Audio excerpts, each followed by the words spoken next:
este tercer día de actividades en la Universidad Internacional de Verano, en el Seminario Patrimonio Cultural en la Globalización, que hoy tenemos el honor de que nos acompañe la maestra Mónica Martí Cotarello, quien dictará la conferencia La importancia de la interpretación del patrimonio cultural para su reapropiación.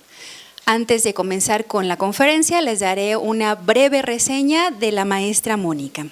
Ella es licenciada en Historia del Arte y maestra en Estudios de Arte por la Universidad Iberoamericana. Desde 1992 a la fecha es investigadora del Instituto Nacional de Antropología e Historia y ha desarrollado sus proyectos principalmente en el Museo Nacional del Virreinato y en el Museo Nacional de Historia, Castillo de Chapultepec. Está especializada en el arte barroco, novohispano y cuenta con varias publicaciones sobre sus principales temas de investigación: los colegios jesuitas de Tepoztlán y el arte jesuita novohispano en general.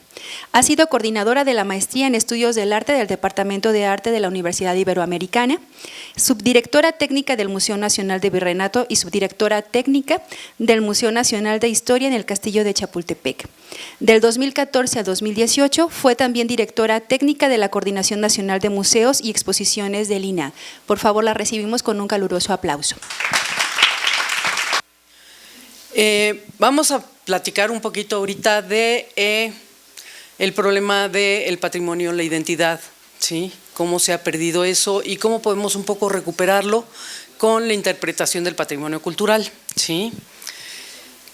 Vamos a…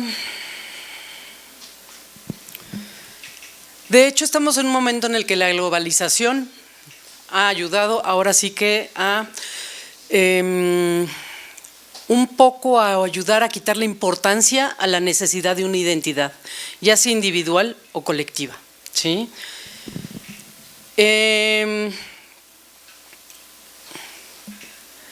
Según Freud y según muchos psicólogos, pero bueno, ahorita tomé a Freud, la identificación es la más temprana exteriorización de una liga afectiva con otra persona. Así de importante es, y por eso es necesario que lo tomemos en cuenta, porque por mucho tiempo se ha dicho que el patrimonio cultural es importante para la identidad, pero la identidad como que se ha convertido en algo de un contenido vacío. O sea, ya hemos usado tanto el término que ya no le encontramos la carga que en realidad tiene, ¿sí?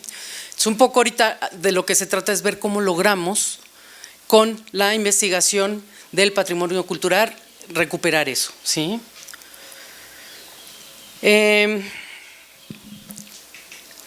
De hecho, bueno, ya no sé si les dije eso o no, una de las aportaciones más reconocidas al patrimonio cultural es la generación de identidad, es decir, la identificación de un grupo de personas con un objeto de determinadas características, ¿sí? Eso nos lleva a sentirnos identificados.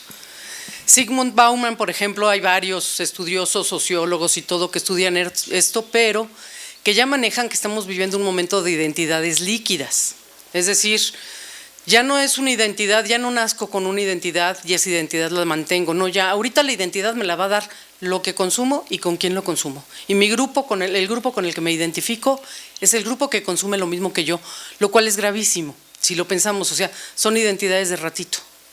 Y entonces, ¿qué está pasando con el ser humano? ¿Sí?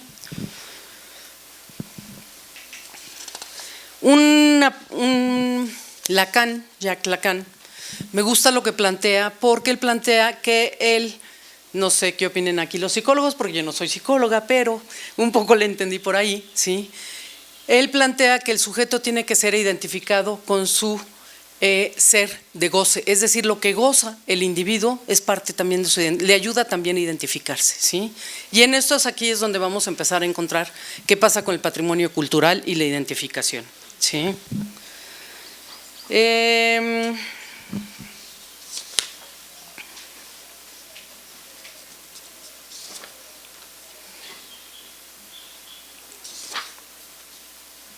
Pasemos a… Roland Recht, que es un libro que salió hace relativamente poco. Para él, un objeto significativo seleccionado por la institución patrimonial, pensemos ahorita si quieren en el INAH, ¿no? También tiene también una función simbólica que emana del simple reconocimiento institucional que le confiere una ejemplaridad que no poseen las obras no seleccionadas.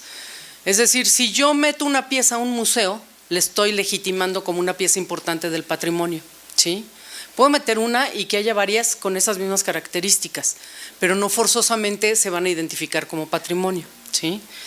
Aquí el chiste no nada más es que la institución le dé el carácter de patrimonio al objeto, sino que sí, lo que dice Roland Recht, es que si falta una verdadera apropiación colectiva, la selección patrimonial no va a bastar, ¿sí? Es decir, no nada más, yo como institución, como INAH, no nada más tengo que identificar que es patrimonio y guardarlo en un museo porque es patrimonio. Yo tengo que ver que al individuo, ¿sí?, cómo le llego al individuo para que lo sienta como patrimonio, ¿sí? ¿Perdón? No, ok. Por lo tanto, el estudioso del patrimonio no debe ser el simple conservador de lugares históricos, sino que está obligado a interrogarse sobre las interferencias que van a surgir entre los monumentos del pasado, que estudia y conoce, y los monumentos del mañana, ¿sí? Es un poco lo que nos está tocando vivir hoy cotidianamente, sobre todo en el INAH, que tenemos que proteger patrimonio, ¿sí? ¿Cómo le hago para proteger un monumento histórico? Y me están construyendo junto una torre de 60 pisos, que lo más seguro es que se vuelva una vecindad de lujo, porque en este país no sabemos convivir tantas gentes, o sea, 600 departamentos, locuras así. Y tengo junto un monumento, ¿cómo le hago, sí?, para lograr que el que está construyendo tome en cuenta que existe el monumento y el monumento no se pierda totalmente en la inmensidad del edificio, o que el ser humano no pueda apreciar las características de ese monumento, ¿sí?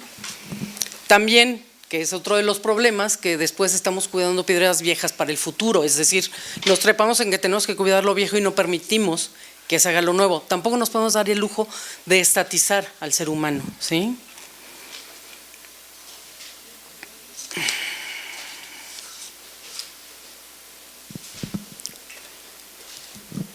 Perdón, esa es la lámina que acabo de leer, ¿sí?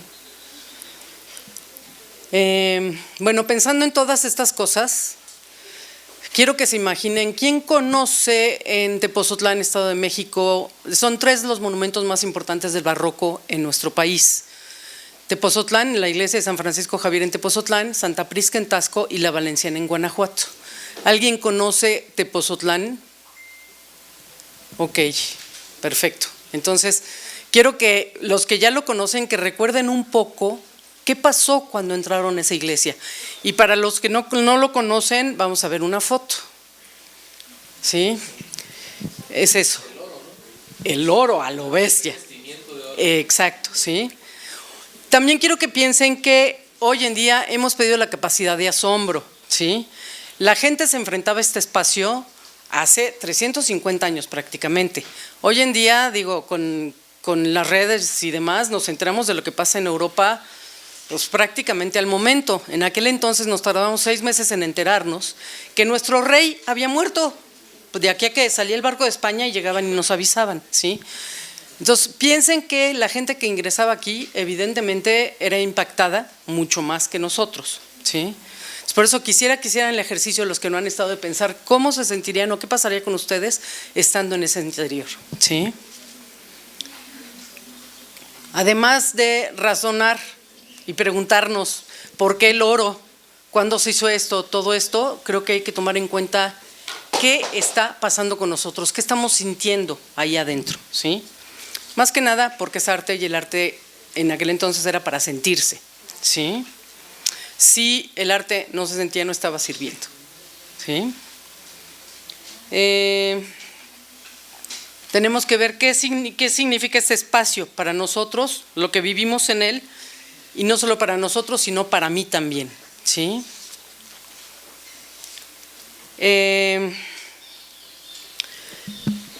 Un asunto que nos ayuda a proteger el patrimonio evidentemente son las leyes y las normas, que ayer les platicó mucho de eso Wolf y Cottom, ¿sí? Perdón, ya me estoy saltando una parte. Tenemos que ir primero a las definiciones que existen, bueno, existen varias, pero ahorita les voy a mostrar 3. Las definiciones que existen de,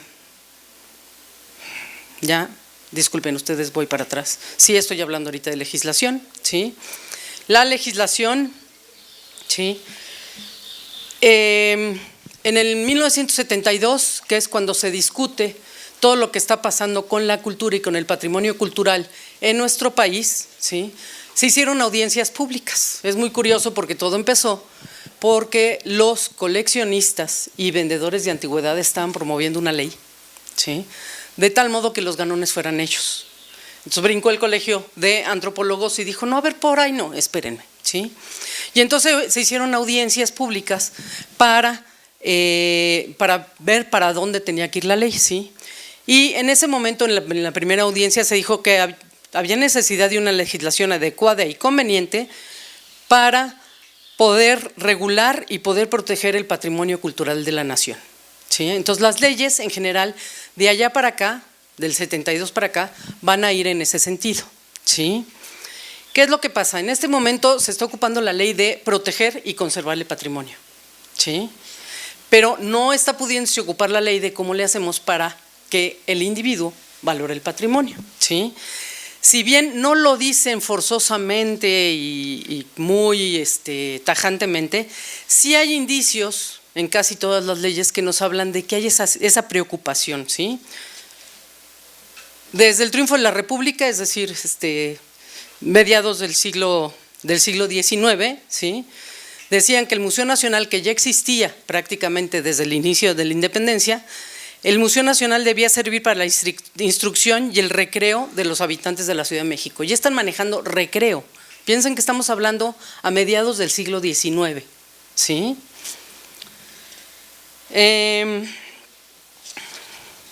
La Ley Federal del Patrimonio Cultural de la Nación, que tiene dos versiones, 1968 y 1970, dice que la SEP, la Secretaría de Educación Pública, cuidará que el pueblo tenga acceso al disfrute de los bienes culturales de la nación, ¿sí?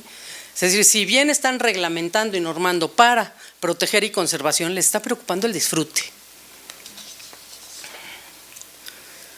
En la misma ley, la SEP, la Secretaría de Educación Pública, el Instituto Nacional de Antropología e Historia, el Instituto Nacional de Bellas Artes y Literatura,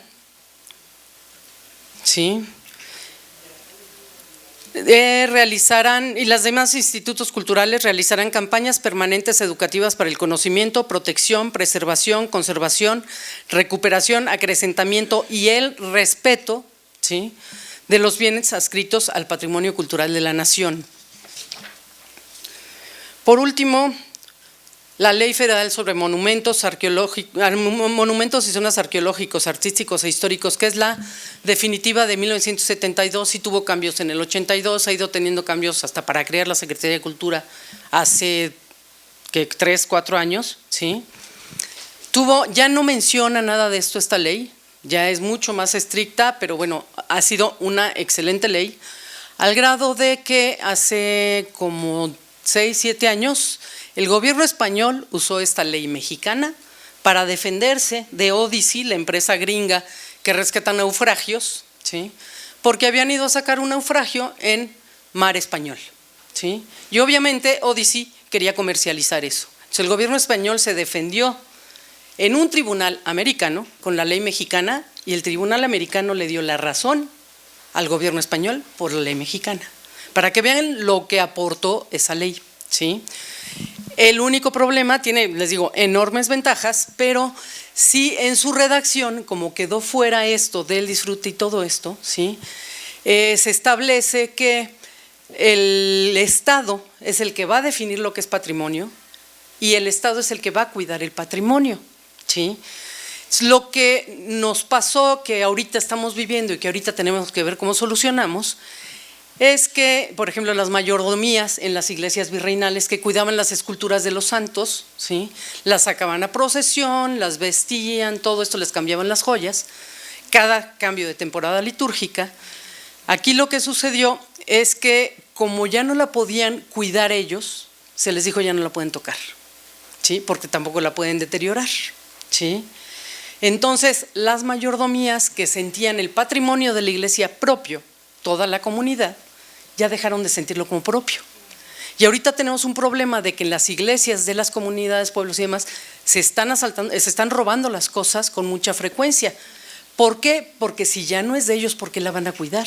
Y antes todos cuidaban el patrimonio de la iglesia y el patrimonio de la iglesia era su vida cotidiana. Hoy en día ya no, por eso de la ley, que sería algo que tendríamos que contemplar. Bueno, estamos metidos ahorita en un problema muy fuerte de ver cómo va a quedar una ley, entonces es otro cuento, ¿sí? La ley orgánica del INAH, que esta sí ya fue de 86, ¿sí? Les cambio, se me olvida cambiar. Considera que el Instituto Nacional de Antropología e Historia tiene que publicar obras relacionadas con las materias de su competencia y participar en la difusión y divulgación de los bienes y valores que constituyen el acervo cultural de la nación, haciéndolos accesibles a la comunidad, ¿sí? Es decir, aquí ya está habiendo una mayor atención a eso, y promoviendo el respeto y uso social del patrimonio cultural. O sea, ya la ley de 86 como que ya empezó a poner más atención en eso, ¿sí? Bueno, entonces pasamos ahora en cómo nos puede ayudar la interpretación del patrimonio cultural a esto, ¿sí? La protección o preservación de espacios naturales y culturales, como los monumentos, se justifica y existe porque significan o representan algo para grupos o individuos, ¿sí? Si yo como instituto voy y tomo objetos de su comunidad y me los llevo y los tengo fuera por varios años, evidentemente eso se va a perder, ¿sí? O sea, ahorita la tendencia es, si yo recupero algo en un lugar, lo tenemos que dejar por lo menos en ese estado, ¿sí? En el mismo estado de la República donde se descubrió, ¿sí? Porque tiene que seguir teniendo ese significado para los pobladores, para la comunidad, y más en un país con la diversidad que tenemos, ¿sí? La interpretación del patrimonio cultural nos ayuda a recuperar elementos del mismo, ¿sí? Que aporten al individuo o a los individuos significados con los que se pueden identificar un grupo o los individuos solitos, ¿sí? Un asunto muy importante que dice el museógrafo Lacouture: la pérdida de los símbolos impide la identidad colectiva, ¿sí? Una de las tareas, evidentemente, de los institutos que se dedican a la agricultura en nuestro país es generar identidad colectiva, ¿sí? La interpretación del patrimonio cultural nos ayuda a recuperarla y nos ayuda a que no se pierda. Estas son, vamos ahora sí, perdón, a las definiciones de la interpretación del patrimonio cultural. El que más temprano entra a esto es ya no les pasé de nuevo, perdón, las láminas, les digo que Freeman Tilden es inglés. En 1957 él decide que es importantísimo interpretar el patrimonio cultural, pero además él parte de una visita que hizo. Si bien nosotros hoy en día conocemos iglesias y todas están en comunidades que todavía existen, en pueblos que todavía vive gente en el pueblo, el caso de Inglaterra y países europeos es que las iglesias se han quedado solas en el campo, ¿sí? Se deshabitaron totalmente lo que eran los pueblos medievales, se han ido a las ciudades y las iglesias se quedaron perdidas en el campo, ¿sí? Y a él lo que le pasó es que llegó a una iglesia y se encontró a alguien que vivía cerca, que le apasionaba tanto la iglesia, que se sabía la historia y se la contó a los que llegaron, ¿sí? Pero transmitía tal pasión y tal emoción que es lo que ha ayudado a que lo que queda de la iglesia siga en pie, ¿sí? Y de ahí partió Freeman Tilden en 1957, ¿sí? Esto es algo que comenté hace rato, pero que no les he comentado a ustedes, ¿sí? ¿Qué nos pasa mucho en los museos con los estudios de público? O sea, la idea fue juntar colecciones, meterlas a museos, exponerlas en museos y dar la información. Pero esa información es ya la última información, las conclusiones de la investigación del especialista, ¿sí? Estamos en un momento en el que esa información ya no nos está ayudando a recuperar esta parte del ser humano, ¿sí? ¿Por qué? Porque ya la ven como información nada más. O sea, han pasado muchos años, no le hemos puesto suficiente atención al ser humano. Y sí, a mí me pueden decir en el museo que no sé, subiendo Malinalco, por ejemplo, uno va subiendo y la cédula dice: en el preclásico tardío, hijo, estoy cansada, estoy subiendo, con calor, y empieza la cédula así, ¿cuál es nuestra reacción? ¿No? ¡Ay, qué flojera! Ya me voy, ¿sí? Entonces, es lo que la interpretación del patrimonio cultural nos va a ayudar, a dar la información de tal modo que al público sí le sirva de algo, no nada más lo asusta y se vaya, ¿sí? Porque yo, que soy investigadora de Lina, que sé que eres el preclásico tardío, voy subiendo a Malinalco, veo eso y digo, hijo, ya me voy, ¿no? Ya me voy, ¿sí? Es un poco lo que nos pasa también con los objetos en los museos cuando damos nada más la información ya resultado de la investigación del especialista. Un poco lo que estuvimos haciendo en los últimos 5 años es que ya no nada más les contábamos los resultados de la investigación, es decir, los datos duros. Ya les decíamos al arqueólogo, porfa, pon algo. Tú fuiste el que exploró la zona arqueológica. Evidentemente te emocionaste y te apasionó.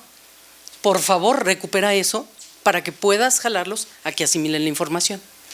¿Sí?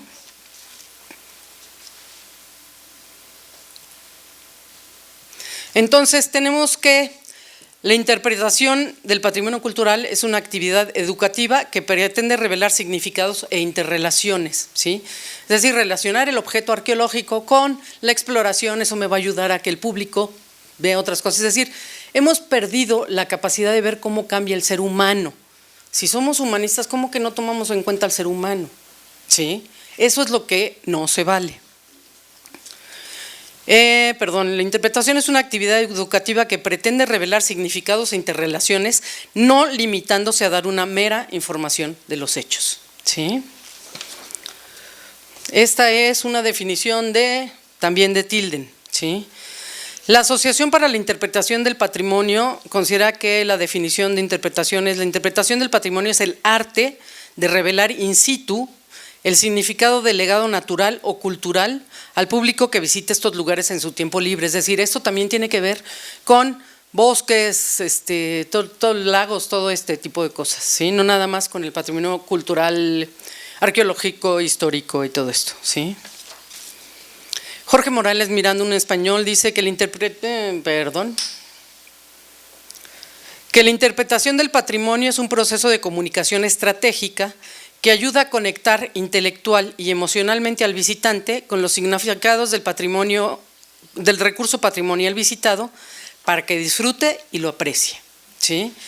¿Qué va a pasar? O sea, la ley del 72 nos dice que tenemos que cuidar y conservar el patrimonio cultural, ¿sí? Por ley. Pero ¿qué pasa conmigo? O sea, la ley es del 72, ¿qué pasa conmigo en 2019? ¿Sí? Cuando una ley me dice que tengo que cuidar el patrimonio, ¿por qué lo tengo que cuidar si ni es mío? ¿Sí?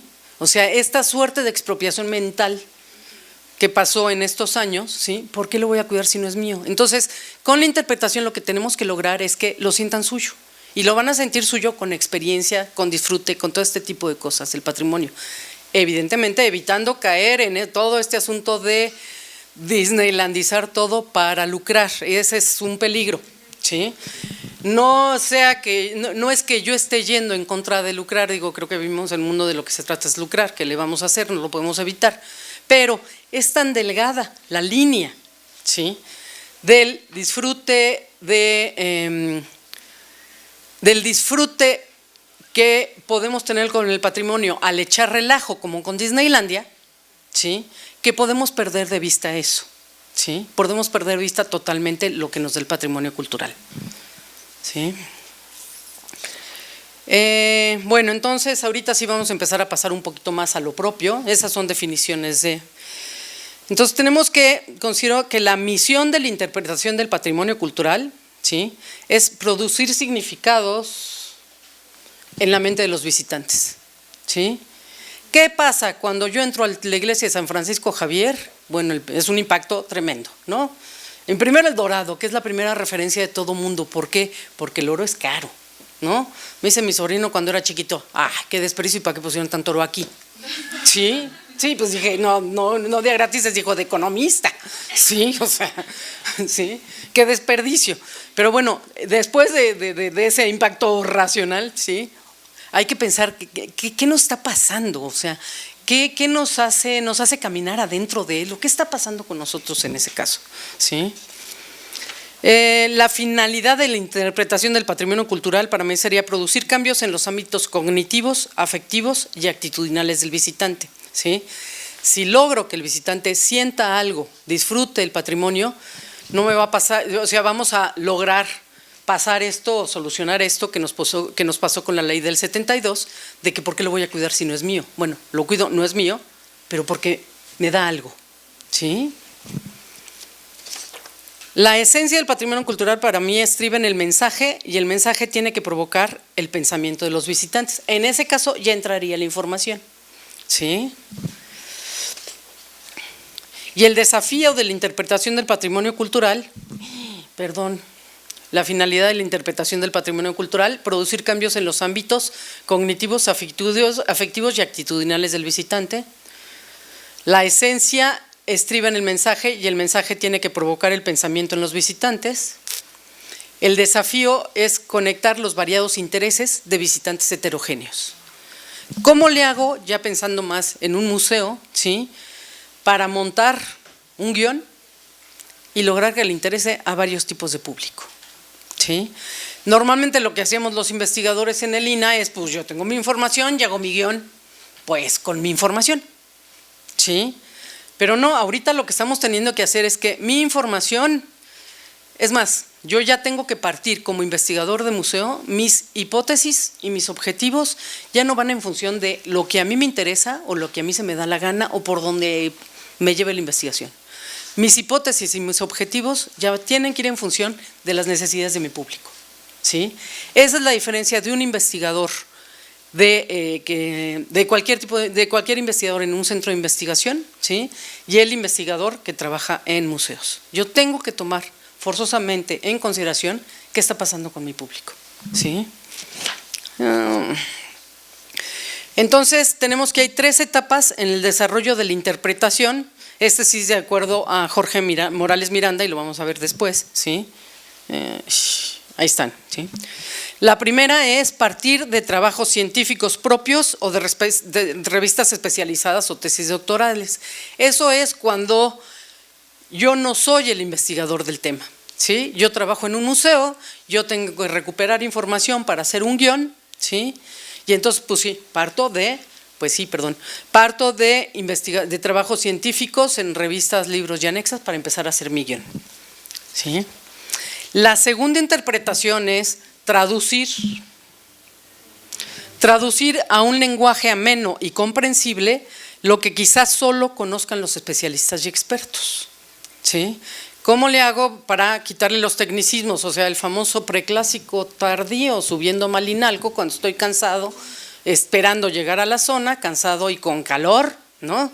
¿Cómo le hago? ¿Cómo cambio esa información? ¿Sí? Y la tercera interpretación, que es la más importante, es ya lo que logramos producir finalmente en la mente del público, su entendimiento, su propia producción de pensamientos y significados, después de su paso por una actividad o servicio interpretativo, que bueno, actividad o servicio interpretativo puede ser el paso nada más por la zona arqueológica con sus cédulas o el museo. Podemos tener muchas actividades, pero tenemos que estar conscientes que los papelitos pegados en la zona o en el museo ya tienen que lograr esto, ¿sí? Aunque el visitante no le ayude a nadie, no haya nadie de servicios educativos, tenemos que lograr esto con la información que ponemos en las cédulas, ¿sí? Entonces, yo ya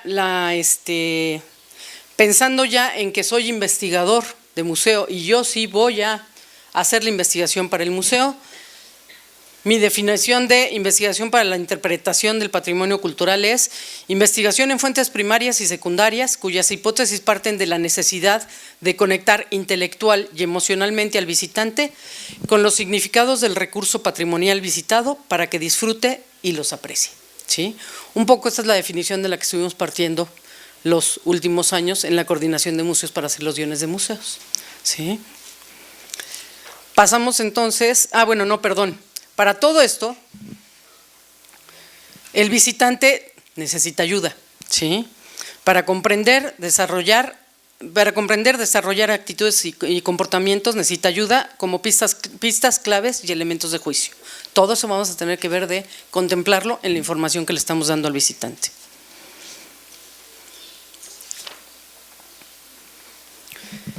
Entonces, tenemos que tener claro que tenemos que brindar al visitante una visión de ese o algo basado en el conocimiento científico. Tenemos que traducir el conocimiento científico para que comprenda mejor ese algo, ¿sí? y tenemos que hacerle pensar con respecto a ese algo, ¿sí?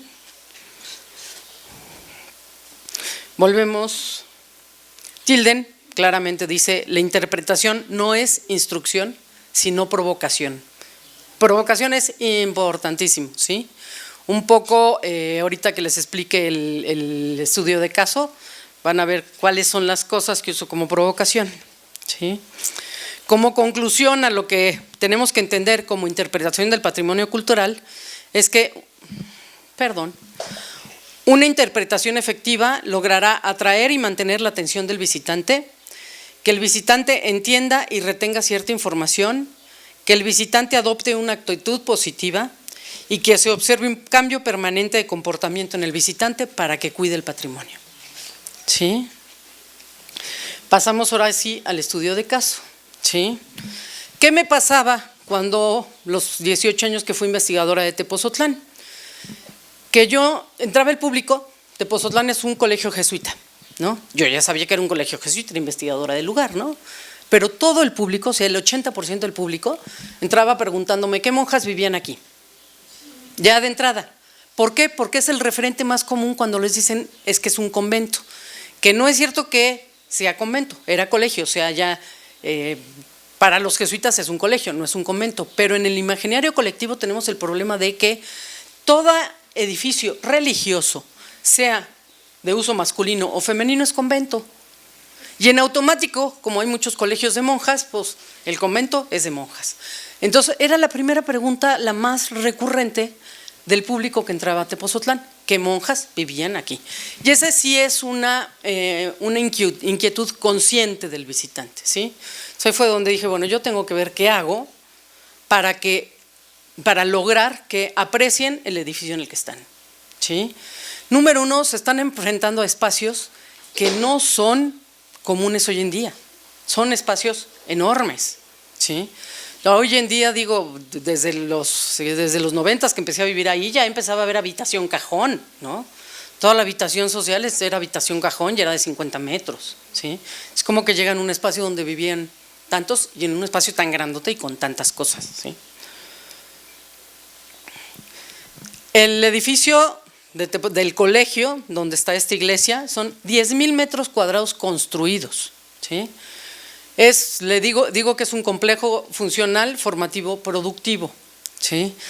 Es que esto, una de las cosas que más me ayuda a que la información la capten y valoren el monumento es demostrarles que es un edificio inteligente, ¿sí? Es un edificio sustentable. Hoy que estamos con el problema de que nos estamos quedando sin agua y todas estas cosas, esos edificios ya eran sustentables, ya eran edificios inteligentes. ¿Qué pasó si desde el periodo prehispánico se hacían edificios, o sea, se hacía todo sustentable? ¿Por qué hoy en día no? ¿Que hemos avanzado o nos hemos atrasado? ¿Sí? ¿Qué pasó? Que la tecnología nos hizo todo más cómodo y perdimos eso de vista. Bueno, este es un edificio inteligente, ¿sí? Que tiene el templo de San Francisco Javier, que fue la fotografía que vimos de los retablos dorados, con capillas anexas y su respectivo atrio, ¿sí? Tiene otro templo de San Pedro y su respectivo atrio, que una de las cosas que tuvieron los jesuitas, a diferencia de las otras órdenes, es que ellos ya llegan muy tardíamente a evangelizar, ya llegan más o menos 1570, ¿sí? Y es muy tardío. Ya la primera etapa de la evangelización ya les hicieron franciscanos, agustinos, dominicos, ¿sí? En la parte central del país, ¿sí? Ellos de todas formas van a llegar a evangelizar el norte del país, que es lo que todavía está libre, nadie quería ir al desierto, imagínense el problema de ir al desierto en esas épocas, ¿sí? Pero de todas formas tienen que aprender a evangelizar, ¿sí? Entonces empiezan a observar a los indígenas y se dan cuenta que tienen que manejar diferente la doctrina para los indígenas y para el resto de la población, ¿sí? Entonces crean en todos sus edificios que van a tener que ver con población indígena y población criolla o de cualquier otra, 2 iglesias con su respectivo atrio.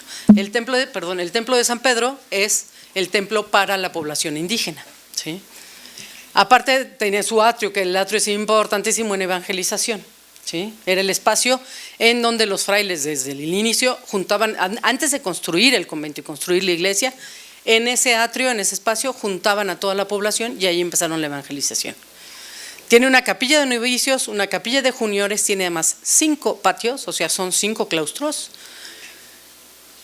5 patios, 2 claustros. Ahí hice algo mal, pero bueno, son 5 patios, vamos a manejar 2 claustros. Ahorita pienso por qué lo puse así. Una huerta de 10,000 metros también, ¿sí? Y unos molinos de trigo, ¿sí? Entonces es un complejo enorme, autosustentable. Partiendo de este problema que tenía yo con el público, de que yo tenía que encontrar qué pasaba con los espacios para llegarle al público, que él aprendiera, que los valorara, que sintiera los espacios, más que nada. O sea, si son espacios que hoy en día ya no son cotidianos, era importante que los sintieran. ¿Por qué? Porque la arquitectura también es para eso. La arquitectura es para que nos sintamos bien adentro de la arquitectura. Por eso la habitación cajón no está cumpliendo con la función de ser hábitat, ¿sí?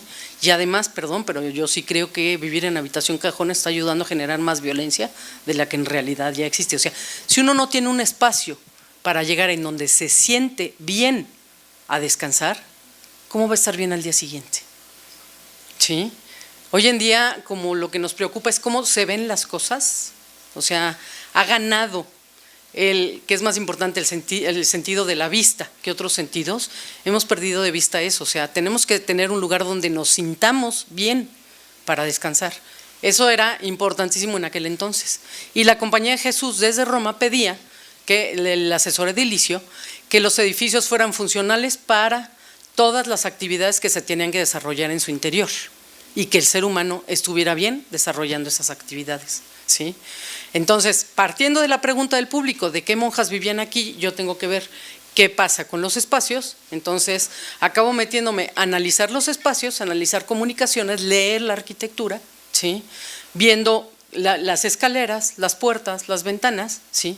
Y comparándolas con los documentos normativos de los jesuitas, ¿sí? Entonces, bueno, tenemos que las congregaciones generales, que son las reuniones que normalmente las otras órdenes tienen cada mes, las congregaciones de los generales de los jesuitas son cada 4 años porque son universales, ¿sí?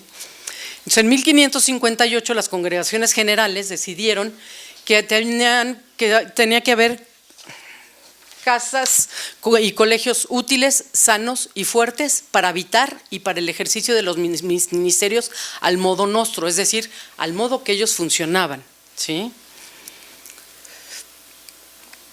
En 1565 las mismas congregaciones generales hicieron una distinción entre los espacios para uso profano y los espacios para el culto, es decir, la habitación de la casa del hombre y la casa de Dios, ¿sí? Juan Pablo Oliva, el general de los jesuitas a mediados del siglo XVII, forzó un cambio de interpretación del modo nostro, es decir, de cómo tenemos que funcionar los jesuitas, bueno, tienen que funcionar los jesuitas, que era diferenciar la casa de Dios de la de los hombres, lo que les estaba diciendo ahorita, que se ve a entender como la arquitectura de los opuestos.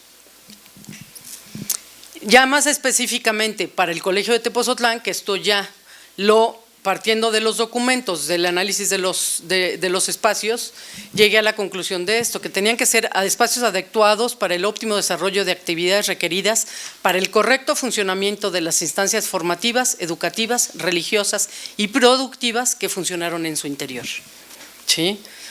Se fijan cómo no se valía construir, hacer muros y construir, ¿sí? Sin pensar en el ser humano, sin pensar qué era lo que iba a tener que hacer. Hoy cuando más nos ocupamos del baño, ¿no? De dónde cocinar, dónde lavar, pero el espacio en el que va a estar el ser humano la mayor parte del tiempo, ¿qué? ¿Sí? Hoy en día no se toma en cuenta eso en la arquitectura. Entonces vamos a empezar ahorita con lo que es la Casa de los Hombres, es decir, vamos a empezar con el Colegio de Tepozotlán, vamos a dejar la iglesia para más tarde, ¿sí?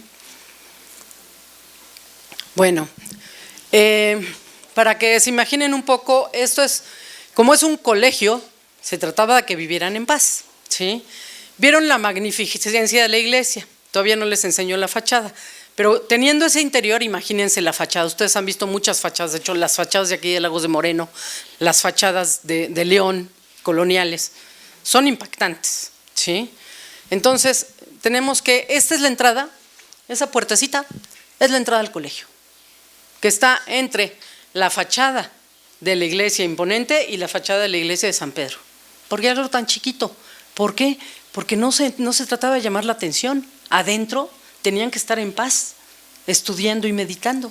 ¿Para qué llamaban la atención con una puerta? De que aquí hay algo importante, ¿sí? Un poco eso es lo que me llevó, que creo que hemos perdido, y es lo que me llevó a encontrar todo esto. La pregunta del público, la pregunta consciente de qué pasaba aquí me llevó a encontrar todo esto, ¿sí? Déjenme ver si traigo los demás planos, sí.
Que pues a lo mejor por ahí no va la onda, ¿no? Total que termina la convalecencia y que se levanta y ve que el hueso le soldó chueco, ¿no? Entonces por aquí se quedó cojo porque una parte del hueso le salía por acá, ¿no? Dijo, hijo, no me va a poder volver a poner las botas, eso es grave, ¿no? Pues era galán. Y entonces pide que le corten el hueso y haga la convalecencia de nuevo, ¿no? O sea, siglo XVI. Y entonces cuando se da lo que los jesuitas consideran la conversión de Ignacio de Loyola, ¿no? Primera etapa de la vida de Ignacio de Loyola. Y entonces ya decide que en esa segunda convalecencia él tiene que salir a buscar a Dios. Y no le va a importar nada, ¿no? Entonces, como no le va a importar nada, va a andar como indigente por los caminos de España, ¿no? Buscando a Dios. Pelo largo, uñas largas, mal comido, cochino, ¿sí? Va a andar así. Pero obviamente se empieza a enfermar, ¿no? Y entonces es cuando decide que, bueno, para encontrar a Dios, él tiene que estar bien, ¿sí? Y para encontrar a Dios, él tiene que tener la capacidad de conocer al mundo, porque Dios creó al mundo, ¿sí? Entonces él tiene que conocer el mundo. Es cuando cambia y la tercera etapa de la vida ya se volvió universitario, ¿sí? Y esta idea de conocer a Dios a través del mundo. Entender qué pasa con el colegio. ¿Se dan cuenta a lo que nos lleva la pregunta del público?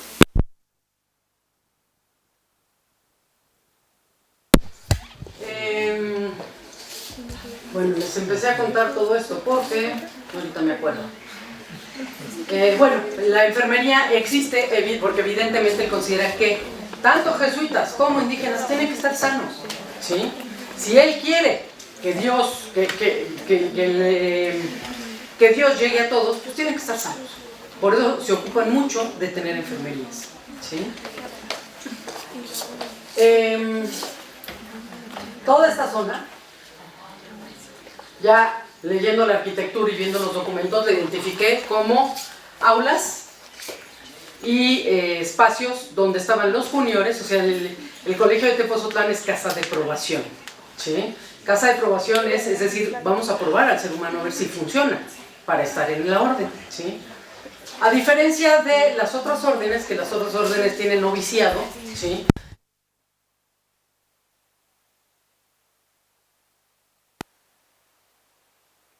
Por último, tienen ya la tercera aprobación, ¿sí? Es decir, son novicios, se van un ratito, ¿sí? Los hacen que trabajen. Hoy en día es muy curioso porque los mandan a trabajar las maquilas al norte. Y ellos no pueden decir que son jesuitas, tienen que aprender a trabajar con todo el mundo y convivir con todo el mundo. Ya después del novicio regresan al seminario de humanidades, al juniorado, ¿sí? Se vuelven a ir, ya se ordenan, ya están ejerciendo y demás, y tienen que regresar a reforzar su probación, su prueba, ¿sí? Tienen que regresar a volver a reforzar todos los principios. Entonces, tienen 3 probaciones. Y este colegio era específicamente para las probaciones, ¿sí? Bueno, ahorita me voy más para atrás porque el origen no son las probaciones, fue aprovechar otro colegio que ya estaba, ¿sí? Todo esto era para aulas para los juniores, la segunda aprobación, el seminario de humanidades, ¿sí? Perdón, acá, como esto era clausura, tenía que ser una clausura estricta porque además si había noviciado había que cuidar que no hubiera malas influencias para los novicios que entraban desde los 16 años, ¿sí? Esto era la hospedería, cualquiera que llegara ahí tenía, inclusive si era jesuita, era muy factible que no lo dejaran entrar al colegio y se tenía que hospedar en la hospedería, ¿sí? Para que no circulara por el colegio. Es decir, el edificio está pensado para que nada más circulen los que tienen que circular, en donde tienen que circular, ¿sí? Esta puerta de aquí es la siguiente clausura, ¿sí? Aquí aquí esta puerta da acceso a todo esto que es el área de los hermanos coadjutores. ¿Qué son los hermanos coadjutores?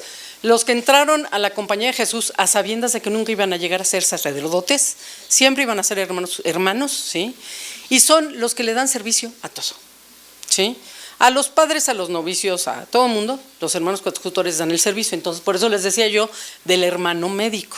Son los que van a tener otras actividades que no son forzosamente oficiar misa, ¿sí?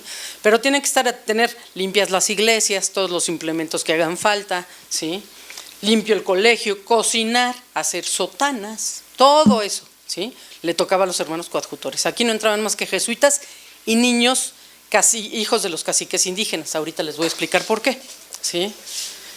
Este pasillo aquí queda cortado el plano porque aquí empieza hoy en día la casa cural, es decir, está la parroquia, la iglesia que era para los indígenas es parroquia, siempre fue parroquia, y entonces es parte del arzobispado. Entonces no tenemos plano de eso porque nunca nos han dejado entrar, ¿sí?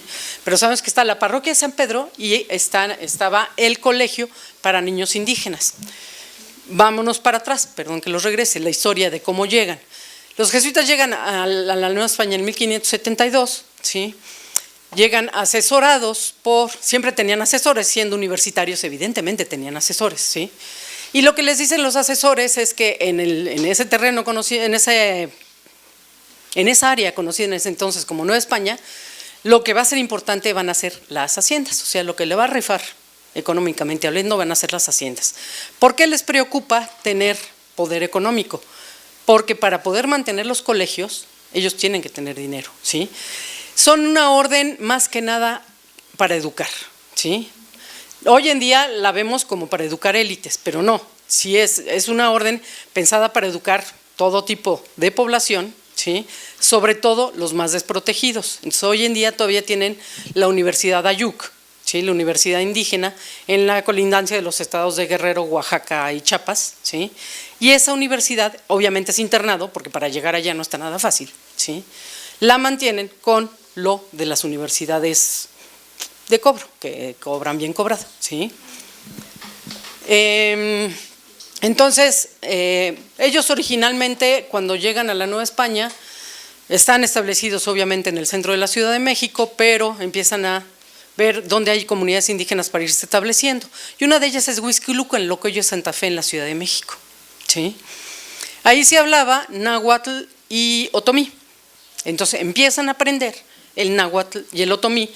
¿Por qué? Porque pues, todo fraile que iba a tener que evangelizar tenía que aprender, fraile, sacerdote, lo que sea, tenía que aprender lenguas indígenas.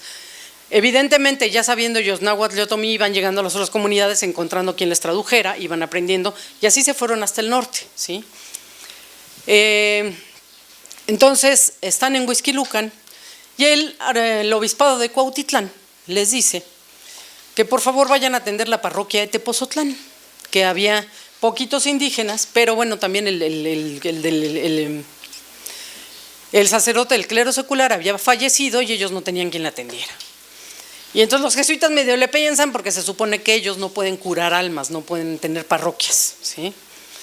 Entonces acaban aceptando y se van para Tepozotlán y pues ya se quedaron ahí hasta que los expulsaron, ¿sí? En Tepozotlán la ventaja que tenían es que se hablaba una lengua más, la mazahua, entonces iban a aprender otra lengua más. Entonces, ¿cuál es uno de los principales objetivos de llegar a Tepozotlán? Atender la parroquia, pero evangelizar y obviamente aprender lenguas. O sea, como que evangelizar y aprender lenguas va junto, porque no es que se sentaran aquí alguien les diera clase como lo podemos entender hoy en día, ¿no? Ellos aprendían la lengua en contacto con los niños indígenas, es decir, fundan en Tepozotlán un colegio para hijos de caciques indígenas y así es como aprendían ellos las lenguas. Estaban en contacto con ellos todo el día enseñándoles y en las noches llegaban a hacer vocabularios, gramáticas, que es lo que hacían todos los miembros de las órdenes. Las noches hacían vocabularios y gramáticas que son los que ayudaron a que todos fueran conociendo todas las lenguas, ¿sí? Es bueno, tenemos que, para ello, como hay un cacique, Martín Maldonado, que tiene bastante poder económico, les dona una casa para que puedan fundar el colegio para los niños indígenas y es el principio de estos 10,000 metros construidos, ¿sí? Y les dona la casa con un herido de molino, ¿sí? Entonces la parte de acá abajo va a ser la parroquia de San Pedro con el colegio para niños indígenas, pero evidentemente era importantísimo que se comunicara con el resto del colegio. Uno de los conceptos también de los jesuitas es que hay que optimizar los recursos humanos.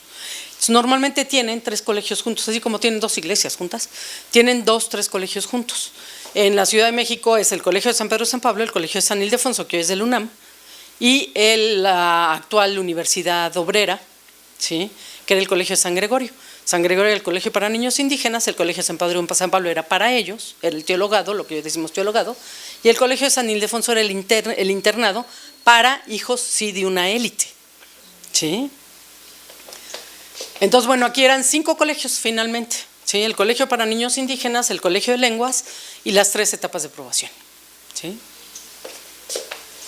Centramos toda esta área, todo esto, era para los hermanos coadjutores. Un poco, ahorita lo que quiero que entiendan es cómo el edificio está en bloques, ¿sí?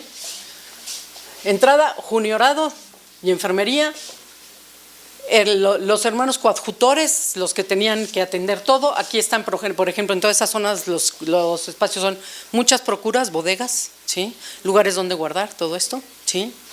Y esto eran los baños de los hermanos coadjutores, o sea, tinas y comunes, ¿sí?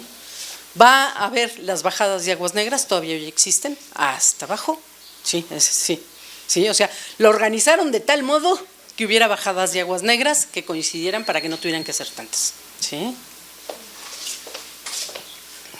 Está aquí el patio de las cocinas, que es el área de los hermanos coadjutores, y esto es el noviciado. Entonces, ¿qué pasa? El área de los hermanos coadjutores son los que tienen que circular por todo el colegio, pero discretamente, entonces está en medio, ¿sí?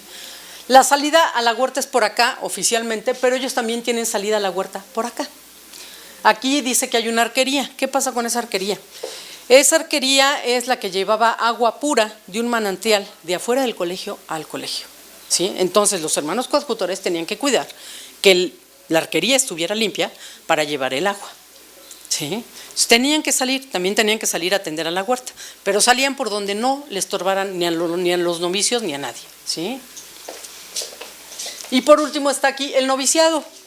Está en el lugar más alejado de la entrada para que no haya malas influencias, porque estaban entrando a ser novicios más o menos a los 16 años, ¿sí? O sea, chiquititos, ¿sí? Bueno, entonces, un poco es lo que quería explicarles para que vieran cómo la arquitectura es por bloques para que sea funcional, ¿sí? Este es la planta alta con el área. O sea, todo esto es área de habitación de sacerdotes y juniores. En estos más grandes vivían 6 juniores, ¿sí? Y estos, por ejemplo, eran cuartos ya para sacerdotes. ¿Por qué tan grandes? Porque los sacerdotes sí tenían que tener su propia biblioteca. O sea, en el colegio había una biblioteca común, una biblioteca para los novicios y cada sacerdote tenía su propia biblioteca, ¿sí?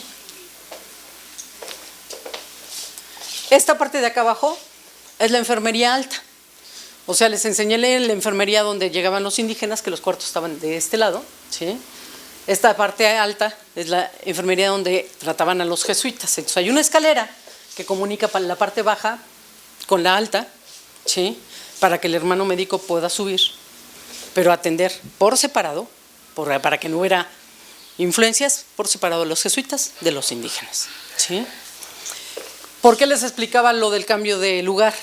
Porque abajo, en la enfermería de indígenas, hay un edificio enfrente, entonces no les iba a entrar el aire muy duro. En cambio, acá que es planta alta y no había nada de edificio enfrente, el aire iba a entrar muy duro a las habitaciones y los podía enfermar más, ¿sí? Entonces aquí cambiaron las habitaciones del lado del patio, ¿sí?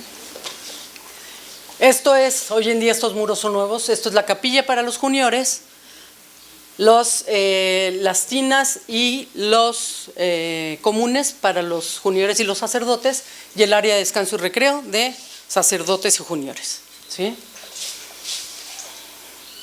Y esta es la planta baja. Volvemos, este es el patio de trabajo, ¿sí? Este es el patio de los aljibes. Lo que se ve en el patio de aljibes no se ve ya porque el aljibe es grandote, ¿sí? Entonces un muro para este nivel, ¿sí? Y todo esto son talleres para los hermanos coadjutores, lo que está allá arriba también, ¿sí? Todo esto son cocinas y esto es el refectorio, ¿sí? ¿Se acuerdan que les decía de la arquería y que llevaba agua pura? ¿Sí? Entraba por acá, ¿sí? Enfriaba todos estos espacios, ¿sí? Y venía a caer el agua al aljibe que estaba en ese patio, ¿sí? Es decir, con el agua limpia que entraba, había conductos internos del edificio, enfriaban el espacio y eso era el frigorífico y la cava, ¿sí? Este es el refectorio, en el cual tenían que comer todos a la misma hora, pero no podían llegar por los mismos lugares. Entonces había una entrada para los juniores, para los novicios desde el noviciado, había una entrada para padres y juniores y había entrada para hermanos coadjutores, ¿sí? O sea, para que no se mezclaran, ¿sí? Eran muy jerárquicos. Bueno, entonces les decía que había 5 colegios: el Colegio de Lenguas, el Seminario de San Martín, que es el colegio para niños indígenas, y la Casa de Profesión, el noviciado, el juniorado y el terceronado, ¿sí? Bueno, un poco esto ya se los expliqué también, los periodos formativos, y ahora sí vamos ya al principio. Esto es la portería, ¿sí? Que es donde va a estar el hermano portero, va a decidir a quién deja entrar, a quién no. Originalmente había una escalera aquí que se quitó en el 64 para que subieran a la hospedería también, ¿sí? Los aljibes, el patio de aljibes, el que está… Aquí lo interesante del asunto es que tiene el colegio 4 sistemas de captación de agua. Ya les dije del agua pura que llegaba del manantial a través de la arquería, ¿sí? Otro es el agua de lluvia que caía en las azoteas, ¿sí?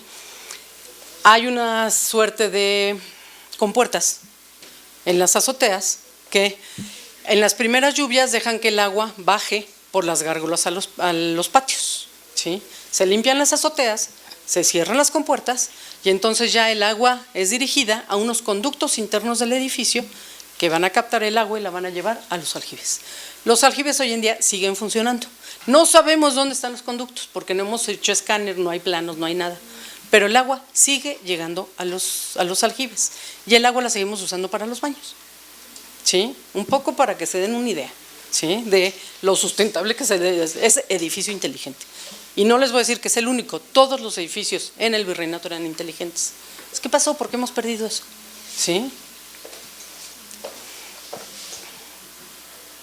Ya les expliqué esto. Bueno, esta es la botica de la enfermería, ¿sí? Donde está la enfermería para los externos, esta es la botica. La pintura mural, todo el colegio estaba pintado con pintura mural. La pintura mural son escenas de la vida de los santos Cosme y Damián, que son santos médicos. Este es el pasillo que llevaba a el Colegio de Niños Indígenas de San Martín. Lo que quiero que vean es que en todos los pasillos hay pinturas, ¿sí? Ahí es importante pensar, porque normalmente lo que nos pasa es que pues, pensamos en el arte sin una función. Pensamos en el artista, genio, creador de obras únicas. Eso no es cierto en el virreinato, ¿sí?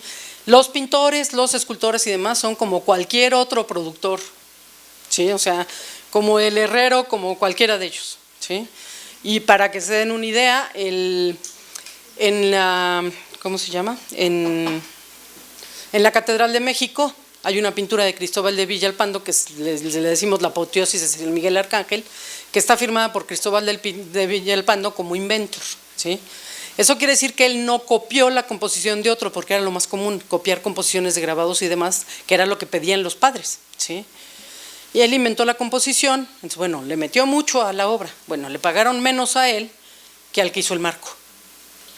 ¿Por qué? Porque el marco es dorado, ¿sí? Es un poco para que se den una idea cuál es la situación real, ¿sí? Este mito del, que además fuimos los historiadores del arte los que lo creamos, ¿no? Del genio creador, de obras únicas, no, eso no tiene nada que ver con este periodo, ¿sí? Toda obra artística tiene un objetivo y normalmente es didáctico, ¿sí? Todos los pasillos tenían pinturas. El pasillo de los aljibes, los pasillos del claustro de los aljibes tiene escenas de la vida de San Ignacio y este tiene escenas de los santos jóvenes, de un santo joven, San Estanislao de Kotska, ¿sí? Esto ya se los dije. Bueno, de los innumerables documentos que tenían para la vida cotidiana son las distribuciones, es decir, los horarios de lo que tenían que hacer en el día, ¿sí? Entonces los juniores tenían que asistir a misa, estudiar, ir de paseo, estudiar, alimentarse, asistir a lecciones y asistir al rosario. Esa era la distribución del día para los juniores. Evidentemente el documento viene con minutos y toda la cosa. Lo que también ponen, que aquí no puse, ya no me acuerdo por qué, es que también les ponen que tienen que limpiar el aposento y todas estas cosas, ¿sí? Este es el pasillo, lo que quiero que vean aquí es esta portada, ¿sí? Es la portada de ingreso a la clausura, ¿sí? A la siguiente clausura. De nuevo el pasillo con la portada. Esta puertita. Esta puertita es la bajada para los hermanos coadjutores al pasillo de cocinas. Nada más para ellos, ¿sí?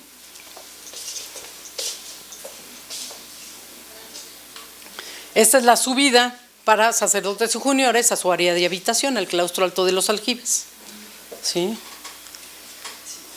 La puerta de la capilla de los juniores en el claustro alto de aljibes. Y esta es la bajada para juniores y sacerdotes al refectorio, ¿sí? Esta puertita es por donde salían los hermanos coadjutores a la huerta, que también tenían oficinas y procuras y pasaban a la huerta a poder revisar la arquería, que estuviera fluyendo bien el agua y que estuviera bien la arquería para que no llegara el agua sucia a pasar por el conducto, enfriar los muros y caer en el aljibe sucia, ¿no?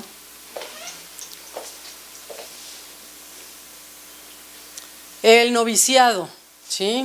Ese mejor se los enseño.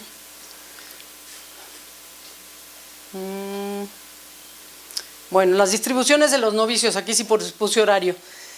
Se levantaban a las 4, 4:30. De 4 a 4:30 tenían que levantarse, vestirse, componer la cama y prepararse para la oración, ¿sí? De 4:30 a 5:30 oraban, hacían examen y barrían el aposento, ¿sí? De 6 a 6:30 tenían misa. De las 6:30 a las 6:45 rezaban, almorzaban, platicaban, leían el Contemptus Mundi, que es una oración de ellos, ¿sí? ¿Perdón? 15 minutos nada más para… Así, sí, sí. Luego, de 7:15 a 7:45, plática o lección espiritual. Y de 8 a 8:45, ¿qué puse? Oficio corporal, ¿sí? Después, esas eran las distribuciones de la mañana. Las de la tarde, de 1 a 1:30 descansar, de 1:30 a 2 rezar, de 2 a 2:30 la doctrina o tonos o dudas o policía o cantar, todo eso, ¿sí? De las 2:30 a las 3 enseñarse a escribir, de las 3 a las 4 el oficio manual, de las 4 a las 4:30 el oficio corporal y de las 4:30 a las 5 rezar el rosario, ¿sí? Esas eran las distribuciones de invierno. Porque las de verano, el horario empezaba todavía más temprano, ¿sí?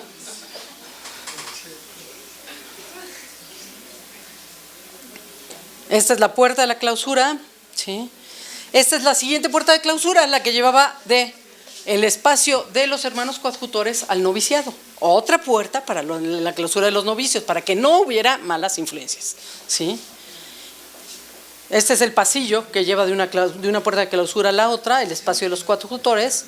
Esta es la capilla de los novicios, ¿sí? Tenían que tener, así como tenían iglesias para indígenas, iglesias para otro tipo de población, tenían la capilla para los juniores y la capilla para los novicios, ¿sí? Vean este espacio, ¿sí? Compárenlo con los otros pasillos que hemos visto. ¿Qué pasa con esto? No tiene imágenes, bueno, esas se perdieron. Pero ¿qué más? Tiene más iluminación, ¿sí? Mucha más iluminación.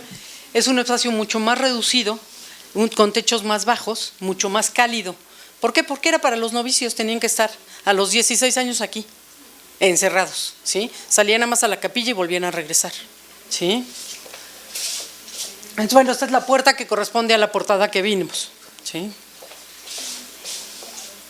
Esta es la escalera que lleva del patio, de las habitaciones de los novicios, que es el espacio que acabamos de ver, a el refectorio y al área de descanso y aulas de los novicios, en la planta baja del claustro.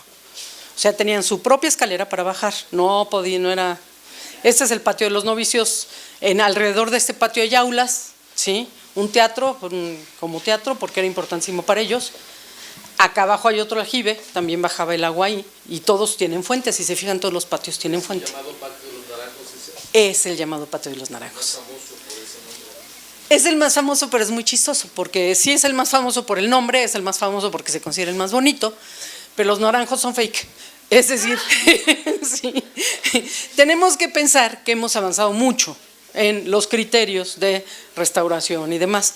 Esto se está restaurando entre 1958 y 1964 en la presidencia de Adolfo López Mateos, ¿sí? Hubo cosas, como que al ratito les voy a explicar, como que quitaron edificios coloniales para que se viera la fachada, que no fue un buen criterio, porque ahora sabemos que si en un colegio, ¿para qué querían que hubiera plaza enfrente? ¿Sí?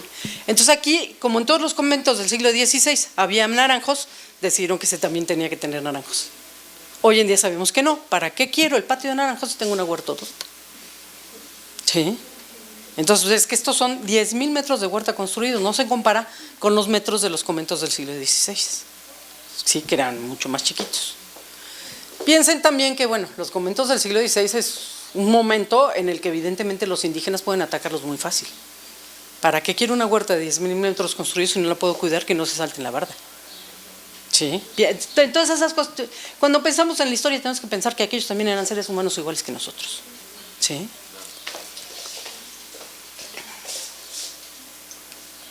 Este es el patio de recreo de los novicios, ¿sí?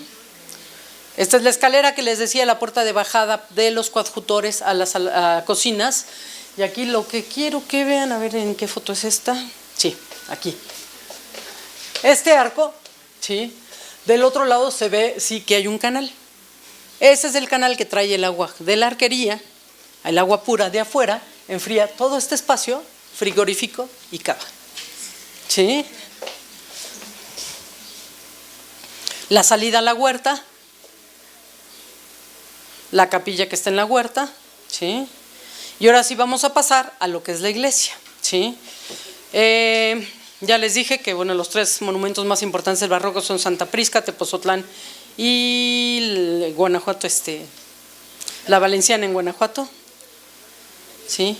Y en ese caso, en lugar de tener una inquietud consciente para la iglesia, como sí tuve una inquietud consciente para el colegio, que monjas vivían aquí lo que tengo es una inquietud inconsciente de los visitantes que visitan el monumento de Tepozotlán, y por lo que tuve que recurrir a la interpretación de la iglesia, ¿sí? Y ahí sí es, ¿por qué siento lo que siento en este espacio? Que corresponde a lo que en historia del arte le llamamos la experiencia estética, ¿sí?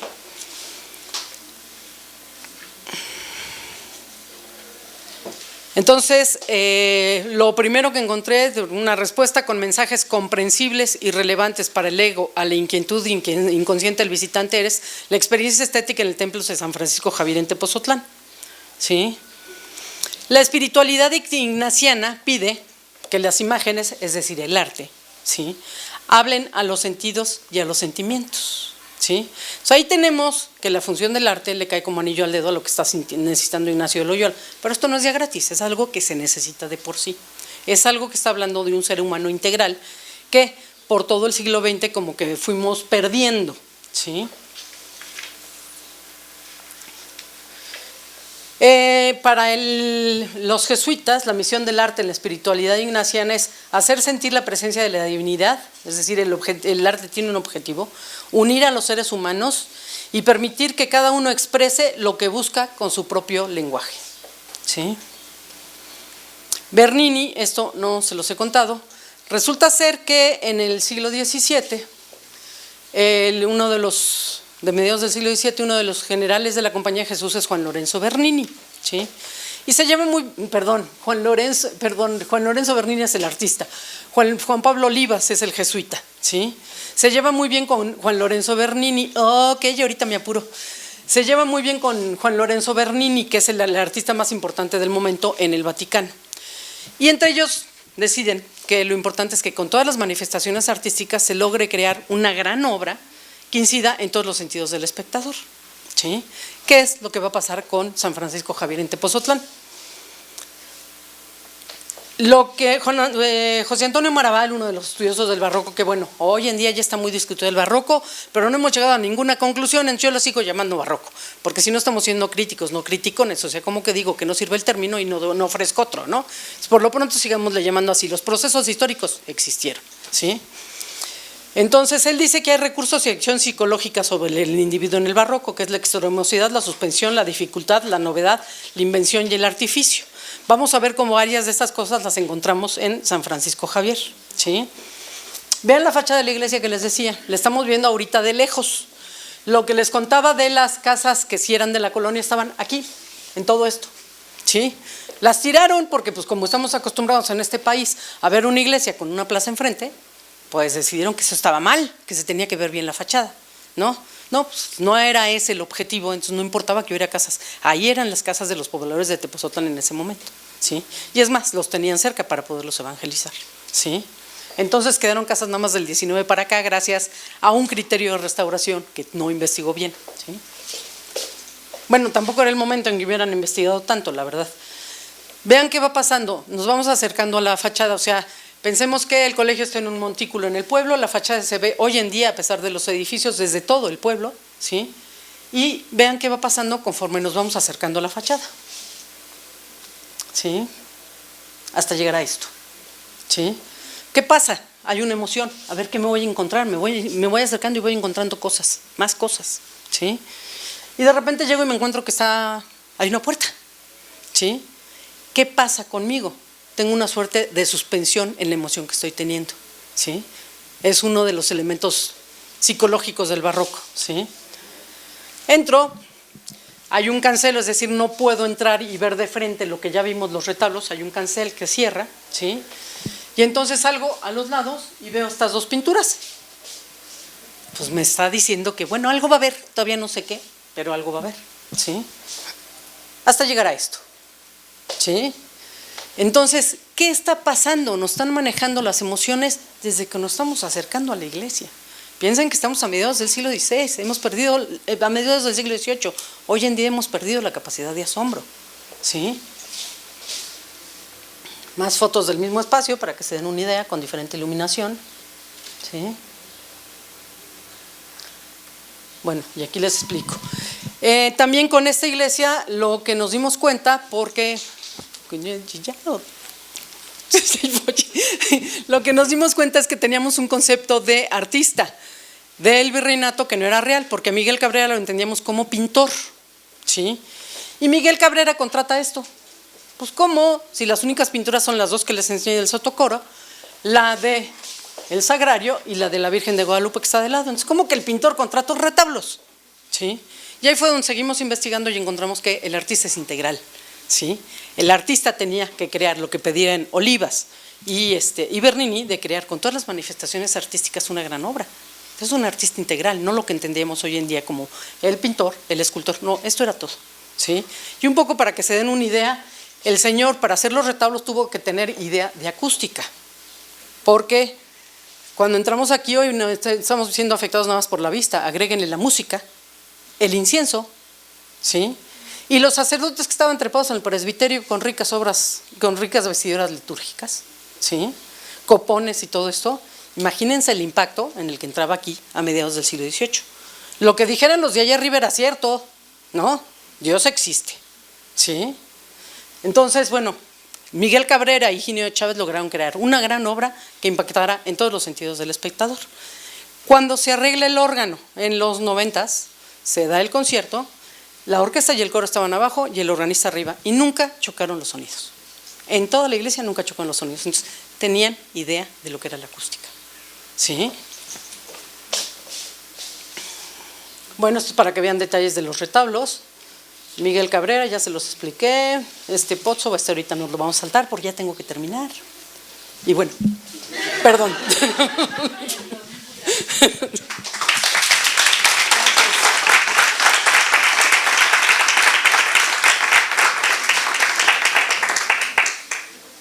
Muchísimas gracias. Agradecemos a la maestra Mónica Martí por las valiosas aportaciones sumamente interesantes. Perdón por el tiempo. No, no hay problema. Pues yo me... Y bueno, vamos a hacer entrega de la constancia. La Universidad de Guadalajara, Centro Universitario de los Lagos, otorga la presente constancia a la maestra Mónica Martí Cotarelo por haber impartido la conferencia La importancia de la interpretación del patrimonio cultural para su reapropiación, del seminario El Patrimonio Cultural en la Globalización, celebrado del 17 al 19 de junio del 2019. Atentamente, piensa y trabaja, Lagos de Moreno, Jalisco, 19 de junio del 2019. Firman el doctor Aristarco Regalado Pinedo, rector de este centro universitario, y el doctor Francisco Javier González Vallejo, secretario académico. Muchas gracias.